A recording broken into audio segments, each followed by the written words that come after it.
मेरा नाम साजिद अहमद खान है। मैं कक्षा 6 का छात्र हूँ। हाँ पाऊँगा। जल संरक्षण के बारे में जानूँगा। ठीक है, जाओ कि जल्दी इलाहाबाद। मेरा नाम मोहम्मद सैफी है, क्लास कक्षा 6 का हूँ, छात्र। जल संरक्षण के बारे में कुछ जानेंगे। मेरा नाम मोहम्मद वैस है, मैं कक्षा 6 का छात्र हूँ। आज हम जल संरक्षण के बारे में जानकारी लेंगे। मेरा नाम मोहम्मद सामान है, मैं कक्षा 6 का छात्र हूँ। हम जल संरक्षण के बारे में जानेंगे। मेरा नाम हमजा उमर है, मैं कक्षा 6 का छात्र हूँ। हम जल संरक्षण के बारे में जानेंगे। देखिए बच्चों, जल संरक्षण एक बहुत ही महत्वपूर्ण चीज़ है। पृथ्वी पर लगभग 71% भाग में पानी है, लेकिन फिर भी हम दिन प्रतिदिन पानी की समस्याओं से जूझ रहे हैं, जिसका कारण है कि अधिकतर पानी जो है या तो वो खारा है या दूषित है।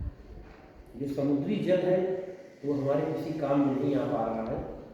मात्र संपूर्ण जल का 4% भाग ही हम लोग उपयोग कर सकते हैं, जिससे सिंचाई कर सकते हैं, जिसके द्वारा हम पीने का काम कर सकते हैं, कपड़े धोने। चीज़ है कि जल को व्यर्थ होने से बचाना ताकि वो दूषित न हो पाए। वर्षा का जो जल होता है वो सबसे शुद्ध जल होता है।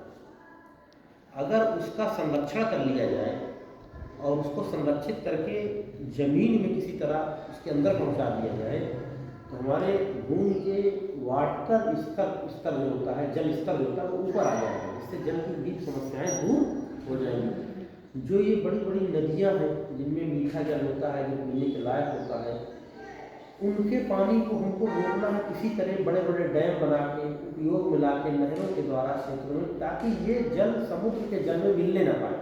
क्योंकि अगर ये जल उन जलों में मिल जाता है तो व्यर्थ हो जाता है।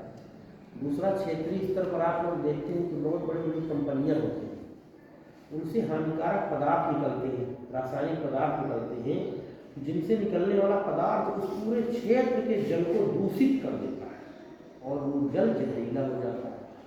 हमको इस समस्या पे भी बहुत बड़ी ध्यान देना है। कंपनियां भी नहीं बंद कर सकते हैं, कंपनियां बंद कर देंगे तो अर्थव्यवस्था खत्म हो जाएगी, लेकिन जल को दूषित होने से भी महत्वपूर्ण है। तो इस विषय पर भी बहुत गंभीर चर्चा है, प्रयास करते हैं। दूसरी चीज, जो गांव क्षेत्रों में तालाब होते हैं, वहाँ पे पशुओं का प्रवेश, रासायनिक पदार्थों का प्रवेश, गंदी नालियों का प्रवेश, जो तालाब का पानी होता है, हमको उसको दूषित होने से बचाना है, उसको संरक्षित करना है। सरकार निरंतर नरेगा के माध्यम से जल के स्तर को बढ़ाने का प्रयास करती है, जल तालाबों की खुदाई करा रही है, जिससे भूमिगत जल में वृद्धि हो सके। ये जल संरक्षण के बारे में बताया मैंने। अब आप लोग भी अपने कुछ विचार प्रस्तुत करो, जिससे ये पता लगे कि आपके मन में क्या आइडिया आया है, क्या नई सोच है, जिससे आप बना लें। बताइए, आप ही बताइए, कुछ तो आइडिया आया होगा कि जल संरक्षित कैसे करें। छतों के ऊपर पानी गिरता है तो उसको जमीन के अंदर कैसे पहुंचाया जाए कि पानी दर नालियों से इधर उधर न जाने दिया। बताइए, इनमें से कोई विचार जल संरक्षण के बारे में छत में बारिश का पानी होने से बाल्टी रख दे और पानी को पेड़ पौधे में डाल दे तो बहुत बड़ी, बहुत सही। आप इधर से कोई बताना चाहे, अपना विचार बताएं। जल संरक्षण ऐसी चीज है